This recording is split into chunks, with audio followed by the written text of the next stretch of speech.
Египеттің Әл-Асқар университетін неше жыл оқып бітіріп келген ұстаздың, жай ұстаз емес, надан ұстаздың былшылын тыңдайық алдымен. Намаздарда екі рәкаттан кейін ат-тахиятын оқымай, үшінші рәкатқа тұрып кеткеніңіз, отырмай тұрып кеткеніңіз, осылай жерден тізеңіз көтеріліп кеткеннен кейін, тізеңіз түзу жайылып, түзеліп кеткеннен кейін есіңізге түсетін болса, онда сіз қайтадан отырмайсыз ат-тахиятын оқу үшін.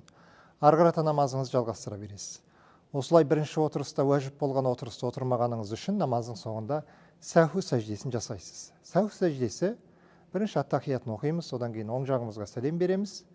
Одан кейін қайтадан ат-тахиятын оқып, салауатты оқып, Раббана дұғаларын оқып. Әл-Асқардың бәрі сопылар болып табылады. Ал сопылар шынында діннен ештеңе ұққан адамдар емес. Сондықтан да Әл-Асқардың ұстаздарын тыңдаған кезде байқау керек, сақ болу керек.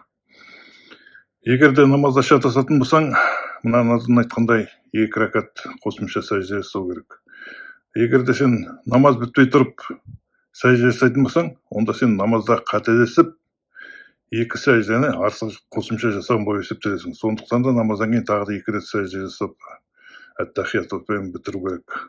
Сондықтан да намазды бітіру керек алдымен, егер шатассаң.